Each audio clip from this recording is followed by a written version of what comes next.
13 March 2025 তাৰিখে নাহাৰকটীয়া লেংজান চাহ বাগিচাৰ ষ্টাফ ক্লাবত লেংজান চাহ বাগিচা সামাজিক উন্নয়ন মঞ্চৰ প্ৰথম বাৰ্ষিক অধিৱেশন আয়োজন কৰা হয়। লেংজান চাহ বাগিচাৰ প্ৰধান পৰিচালক বিক্ৰম চৌহানক সভাপতি, প্ৰাঞ্জল শৰ্মাক উপসভাপতি, নীলাবন তাঁতিক সম্পাদক, পূৰ্ণিমা তাঁতিক সহকাৰী সম্পাদিকা, ৰোহিত তাঁতিক আহ্বায়ক হিচাপলৈ মুঠ 58 গৰাকী বিষয়ববীয়াৰে লেংজান চাহ বাগিচা সামাজিক উন্নয়ন মঞ্চক গঠন কৰা হয়। উক্ত অনুষ্ঠানতে গুৱাহাটীত অনুষ্ঠিত ঝুমুৰ বিনন্দনীত অংশ লোৱা লেংজান চাহ বাগিচাৰ যুৱক যুৱতীসকলক সম্বৰ্ধনা জনায়।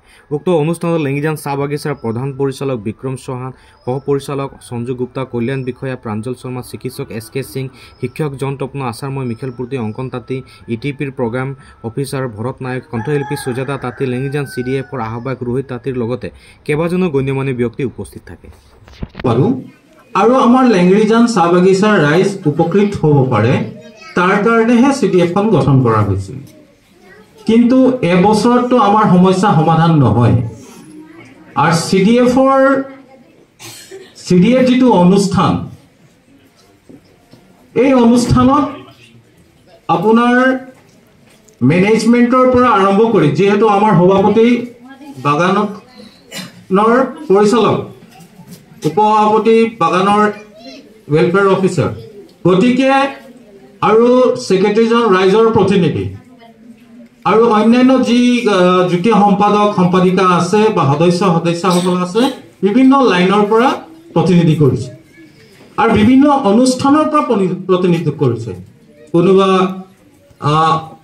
ছাত্ৰ সংগঠনৰ পৰা আছে, কোনোবা ধৰক চৰকাৰী যিখিনি আঁচনি ৰূপায়ণ কৰে, ধৰক আশা কৰ্মী হ'ব পাৰে, অংগনবাড়ী আছে, স্কুল টিচাৰ আছে।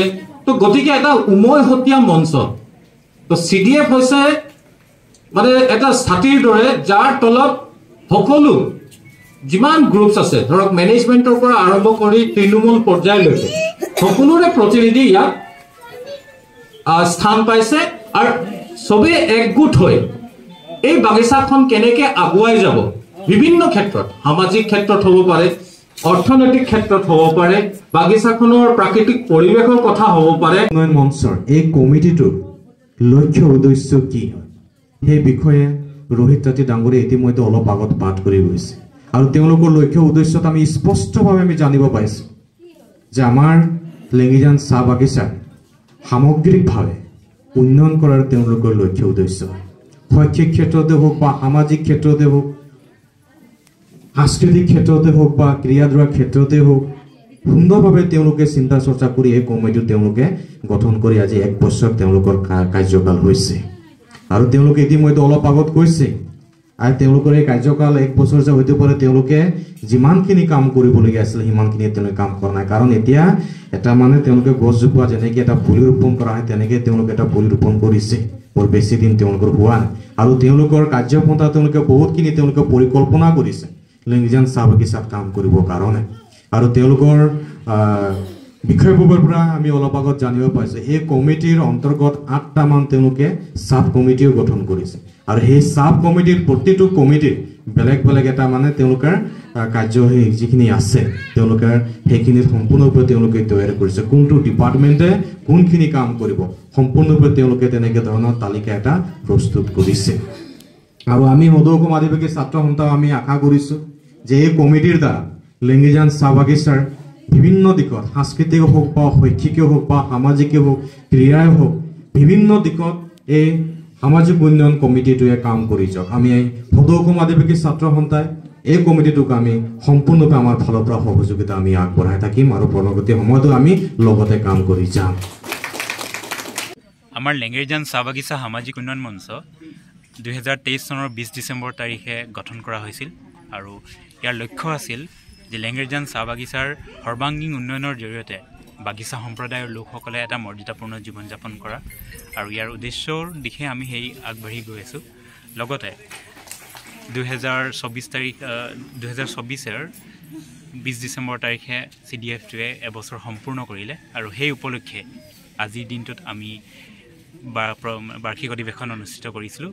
আৰু সেই দিৱসটোৰ লগতে সংগতি ৰাখি ঝুমুৰ বিনন্দীয়া যিটো মেগা ঝুমুৰ অনুষ্ঠান অনুষ্ঠিত হৈছিল, তাত লেংজান চাহ বাগিচাৰ পৰা অংশগ্ৰহণ কৰা নৃত্যশিল্পী, ঢুলীয়া আৰু ৰচিকা তেওঁলোকক উৎসাহিত কৰিবলৈ চাহ জনগোষ্ঠীয় সমাজ সংস্কৃতিক আগবঢ়াই ল'ব পৰাকৈ উদগনি দিবৰ বাবে আমি তেওঁলোকক সম্বৰ্ধনা অনুষ্ঠানটো জনাই আজি এই অনুষ্ঠানটি আহ্বান কৰিছিলোঁ। हम लोगों का ETP की तरफ से एक AGM मीटिंग था जिसमें हम लोगों ने जो काम किया है पूरे साल का उसका अच्छे से विस्तार से सबको बताया है और बहुत अनुपस्थित व्यक्तिर लय এখন কমিটি গঠন কৰি डायरेक्शन में गलत रास्ते से कहाँ क्या है वो सही डायरेक्शन बताने का आज हमने बहुत बढ़िया काम किया और हमारे CDF पूरे कमिटी ऑर्गेनाइज करके हमारे यंग जनरेशन ओल्ड जनरेशन को एक अच्छा रास्ता दिखाने की कोशिश की है। আমাৰ ইথিকেল টি পাৰ্টনাৰশ্বিপ বুলি এটা অৰ্গেনাইজেশ্যনৰ